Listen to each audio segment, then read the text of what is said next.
Hi అండి. అందరికీ నమస్తే. Secret husband part 45.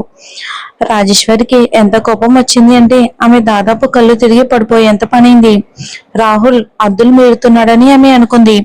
ఆమె రాహుల్ మీదకు ఒక టీ కప్పు విసిరి ఒక్కసారిగా తిట్టింది. ఎందుకు పెద్దల్ని గౌరవించవా నువ్వు అని.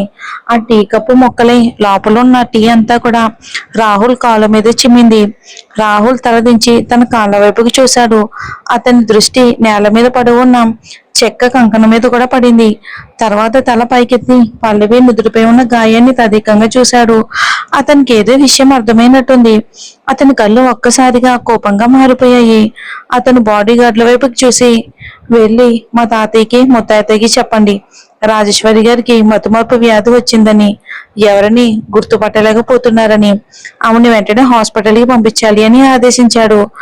రాహుల్, నీకెంత ధైర్యం అని రాజేశ్వరి కోపంతో అరిచింది. రాజేశ్వరి వయసు 60లోనే ఉంది. నిజానికి సుజాత వాళ్ళ నాన్నకంటే 8 ఏళ్ళు చిన్నది. ఇది ఆమె జీవితాన్ని ఎంజాయ్ చేయాల్సిన టైం. ఆమెకి ఎలాంటి అనారోగ్యం లేదు. అలాంటిది రాహుల్ తనను హాస్పిటల్లో పెట్టడం ఏంటి? సుజాత గారు పుట్టింట్లో ఉండి అతను అలాంటి డిసిషన్ ఎలా తీసుకుంటాడు? రాజేశ్వరి చిరాగ్గా, నీ భార్య నన్ను అగౌరవపరిచింది, నాకు ఇష్టమైన పూల కుండీని పగలగొట్టింది, అందుకే దానికి బుద్ధి చెప్పాను, ఆయన ఇందులో తప్పేముంది అని అంది కోపంగా.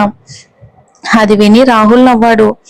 పల్లవి నా భార్య కాబట్టి నేను తనని గారాబంగా చూసుకుంటాను, కాబట్టి తను ఏ చెయ్యాలి అనుకుంటే అది చేయడానికి నేను ఎప్పుడూ ఒప్పుకుంటాను. ఈ ఇల్లంతా పాల్గొట్టినా సరే నేను తనని ఆపను. అతను ఈ మాట అనగానే రాజేశ్వరి, ఆర్తి ఇద్దరు భయపడిపోయారు. వాళ్ళ ముఖాల్లో రంగులు ఒక్కసారిగా మారిపోయాయి. పల్లవి అంటే రాహుల్ కు లెక్కలేదని వాళ్ళు అనుకున్నారు. కానీ అతను పల్లవికి ఇంత విలువ ఇస్తాడని వాళ్ళు ఊహించలేదు. అదెలా సాధ్యం? రాహుల్ లవ్ చేసిన అమ్మాయి కావ్య కదా. ఆర్తికి అసలు నమ్మశక్యంగా లేదు. ఇన్నేళ్లుగా రాహుల్ కావ్యను ఎంత గారాబంగా చూసుకున్నాడో తను చూసింది. కావ్యకు ఏం అవసరం వచ్చినా అతను ఎప్పుడూ కూడా ముందుండేవాడు. నిజానికి రాహుల్ కావ్యను అంత ప్రేమగా చూసుకోవటం చూసి ఆమె అసూయ పడింది కూడా. అతని మాటలు విని పల్లవి కూడా తల పైకెత్తి రాహుల్ వైపుగా చూసింది. ఆ క్షణంలో దీపం వెలుగులో అతని పదునైన అందమైన ముఖం పక్క నుండి కనిపించింది. అతను చాలా సున్నితంగా అందంగా కనిపించాడు. ఆమె గుండె వేగంగా కొట్టుకోవటంతో వెంటనే చూపు తిప్పేసుకుంది పల్లవి. రాహుల్ అలాంటి మాటలు అనడం తను మొదటిసారి వింది. ఈ ఇల్లంతా పగలగొట్టినా అతను ఆపడా? అతను తనను అంతలా గారాబం చేయగలడా? రాహుల్ రాజేశ్వరి కళ్ళలోకి సూటిగా చూస్తూ కోపంగా, ఆమె నా భార్య, ఆమెను వదిలేయండి, మీ పని మీరు చూసుకోండి అన్నాడు. పల్లవి గుండె గల్లంతయ్యింది. రాహుల్ తనను కాపాడింది తను రాహుల్ గారి కుటుంబంలో సభ్యురాలు కాబట్టి మాత్రమేనని ఆమె గ్రహించింది. తనను బాధ పెట్టడం అంటే రాహుల్ గారి కుటుంబాన్ని ఎదిరించడంతో సమానం. సహజంగానే రాహుల్ అది జరగనివ్వడు. రాజేశ్వరికి ఎంత కోపం వచ్చింది అంటే ఆమె చేతిలో అనగడం ఆపలేకపోయింది. వెధవ, నేను ఎవరో నీకు ఇంకా గుర్తున్నట్లేదే. నేను గుర్తు చేస్తాను, నేను నీ నానమ్మని, దిక్కుమాలిన వాడా అని తిట్టింది. రాహుల్ ఎగతాళిగా నవ్వాడు. నానమ్మ? రాజేశ్వరి గారు, నేను కూడా మీకు ఒకటి గుర్తు చేస్తాను. మా నానమ్మ చాలా ఏళ్ల క్రితం చనిపోయారు. మీరెవరు? కోపంతో రాజేశ్వరి ముఖం వికారంగా మారింది. ఇన్నేళ్లలో రాహుల్ తనను నానమ్మ అని పిలవడం ఆమె ఎప్పుడూ వినలేదు. నిజమే, అతను ఎప్పుడూ తనని నానమ్మగా ఎప్పుడూ కూడా గుర్తించలేదు. కానీ అది కాదనలేని నిజం. ఆమె సుజాతకు సవతి తల్లి కాబట్టి ఆమెకు రాహుల్ కు మధ్య రక్త సంబంధం లేదు. కాబట్టి ఆమెను కుటుంబ సభ్యురాలిగా పరిగణించకపోవటానికి రాహుల్ కు తగిన కారణం ఉంది. ఇన్నేళ్లుగా తనను అంగీకరించని సుజాత ప్రభావం అతనిపై తప్పకుండా ఉండే ఉంటుంది. వెంటనే రాజేశ్వరి అనారోగ్యం గురించి రాహుల్ తాతయ్యకు ముత్తాతయ్యకు చెప్పడానికి వెళ్లిన బాడీ గార్డ్స్ తిరిగి వచ్చారు. ఈసారి సుజాత కూడా హడావిడిగా వచ్చింది. పల్లవి జాలగురిపై రూపాన్ని చూడగానే సుజాతకు కోపం కట్టలు తెంచుకుంది. ఆమె కోపంగా, పల్లవి, నేను ఈ స్థితికి ఎవరు తెచ్చారు అని అడిగింది. పల్లవి ఏదైనా చెప్పేలోపే సుజాత దృష్టి రాజేశ్వరి వెనక దాక్కున్న ఆర్తి మీద పడింది. అసలు విషయం అర్థం చేసుకోవడానికి ఆమెకు పల్లవి ఒక్క మాట కూడా చెప్పాల్సిన అవసరమే లేదు. అందుకే ఆమె పల్లవి సమాధానం కోసం ఎదురు చూడలేదు. ఒక్కసారిగా ముందుకు దూకి ఆర్తి జుట్టు పట్టుకుని ముందుకు లాగింది. ఆర్తికి తన మాడు ఊడిపోతున్నట్టు అనిపించింది. భయంతో ఆమె వాళ్ళ అమ్మ పేరు పెట్టి కేకలు వేసింది. కానీ దురదృష్టవశాస్తు శారదా అక్కడ లేదు. అయినా సుజాత కనికరం చూపే ఉద్దేశంలో లేదు. గదిలో వరుసగా చెల్లుమనే శబ్దాలు ప్రతిధ్వనించాయి. సుజాత కనికరం లేకుండా ఆర్తి చెంపల మీద కొట్టింది. సరిగ్గా 10 దెబ్బలు కొట్టేంత వరకు ఆమె ఆగలేదు. ఆర్తి నేల మీద కుప్పగూలిపోయింది. ఆమె కళ్ళు శూన్యంలోకి చూస్తున్నాయి. జుట్టు చెరిగిపోయింది. ఎర్రగా వాచిపోయిన తన ముఖాన్ని 2 చేతుల్లోకి కప్పుకుంది. ఆ సమయంలో బాడీగార్డ్ ముందుకు వచ్చి, రాహుల్ గారు, మీ తాతయ్య ముత్తాతయ్య గారు అంతా మీ ఇష్ట ప్రకారమే జరగమని చెప్పారు అని అన్నారు. రాజేశ్వరి ముఖంలో రంగులు ఒక్కసారిగా మారిపోయాయి. ఇక ఆమె, లేదు, ఇది అసాధ్యం. నేను వాళ్ళను స్వయంగా చూడాలి. నన్ను వాళ్ళ దగ్గరికి తీసుకుని వెళ్ళండి అని ఏడ్చింది. కానీ బాడీగార్డులు రాజేశ్వరికి ఏమాత్రం అవకాశం ఇవ్వలేదు. రాహుల్ ఆదేశాల మేరకు ఆమెను నేరుగా గది నుండి బయటికి లాక్కెళ్లారు. నిజానికి సుజాత వాళ్ళ నాన్నకు అక్కడికి రావటానికి అసలు ఇష్టం లేదు. ఆయన ఈ విషయంలో తల దోచాలి అనుకోలేదు. ఏదేమైనా కంపెనీ భవిష్యత్ ప్రమాదంలో ఉంది.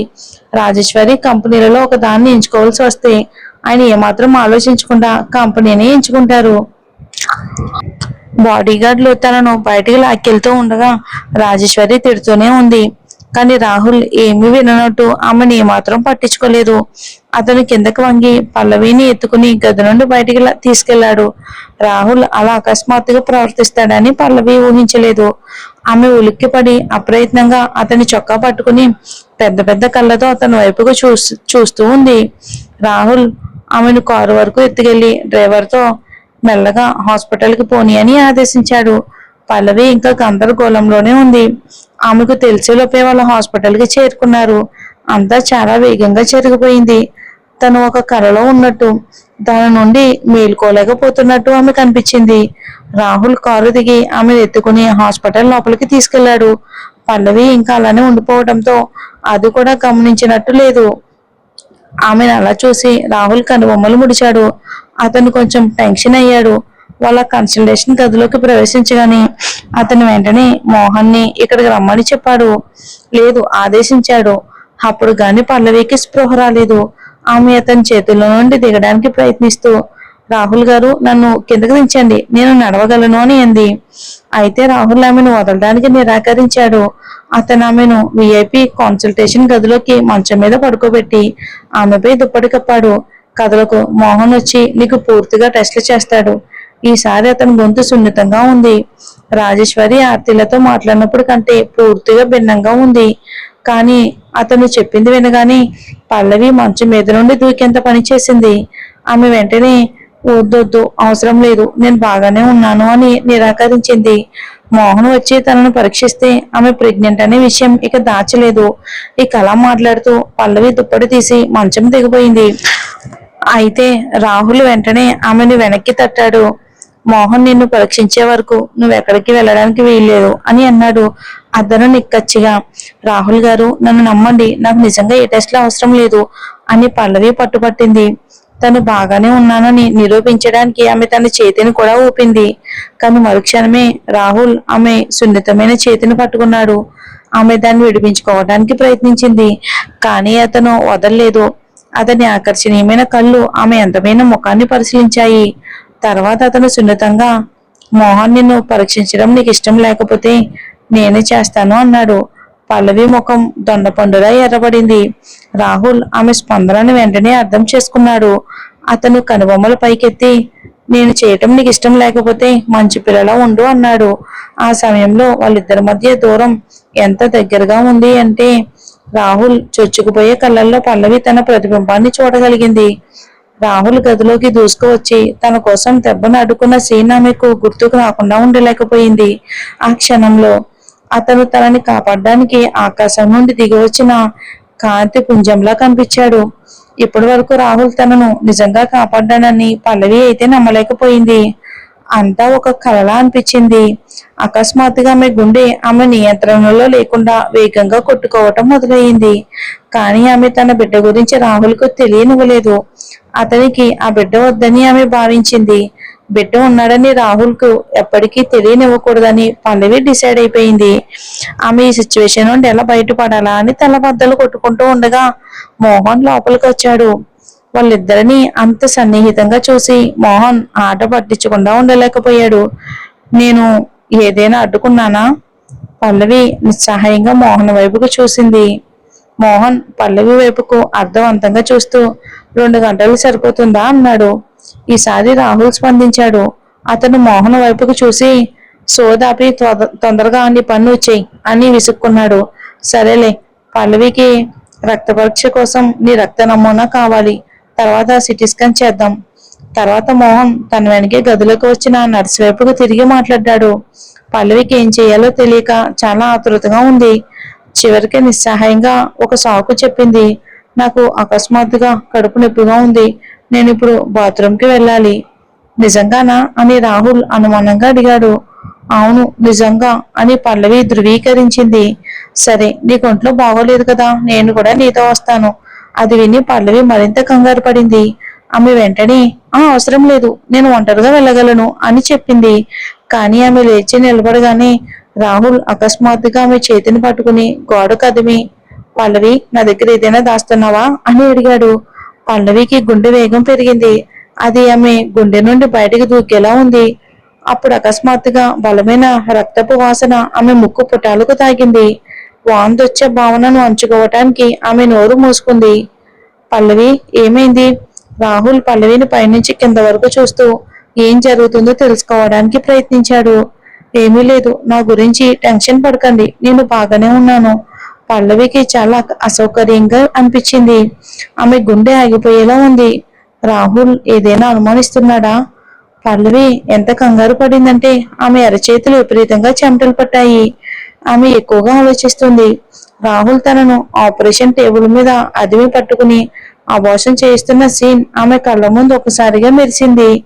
వద్దు, నాకు వద్దు, ప్లీజ్ ఆపండి. పల్లవి అరుస్తూ రాహుల్ని పక్కకు తోసింది. తర్వాత ఆమె కాన్సల్టేషన్ గది నుండి బయటికి పరిగెత్తింది.